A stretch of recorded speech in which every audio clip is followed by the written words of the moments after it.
Tarixdə ilk tiran, tarixdə ilk diktator və ilk repressiya nə zaman başlamış və harada olmuşdur? Tarixdə ilk tiran mənbələrin məlumatına görə 680-ci ildə özündən əvvəlki hakimiyyəti öldürüb hakimiyyətə gələn Gikdir. Lidiya hökmdarı olan Gik eradan əvvəl 680-də hakimiyyətə gəlmiş, 644-də öldürülmüşdür.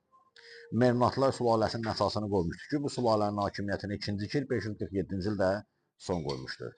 Gik həm də tarixi mənbələrdə İskəndər Zülqərneynə qarşı çıxan Qoq və yaxud Maqoq tayfalarının da elə adı kimi gedir. Bizdə bilirsiniz də bunlara Yədus, Mədus deyirlər. Tarixdə ilk diktator. Bu Mamerk Emili Mamersin olmuşdur. Bu Roma diktatorudur. 437-ci ildə Etruslara qarşı müharibədə seçilmiş. 16 gün ərzində onları məğlub etmiş, sonra hakimiyyətdən istefa vermişdi. O zaman diktator hərbi dövrdə bütün hakimiyyəti əlinə alan adama deyirdilər.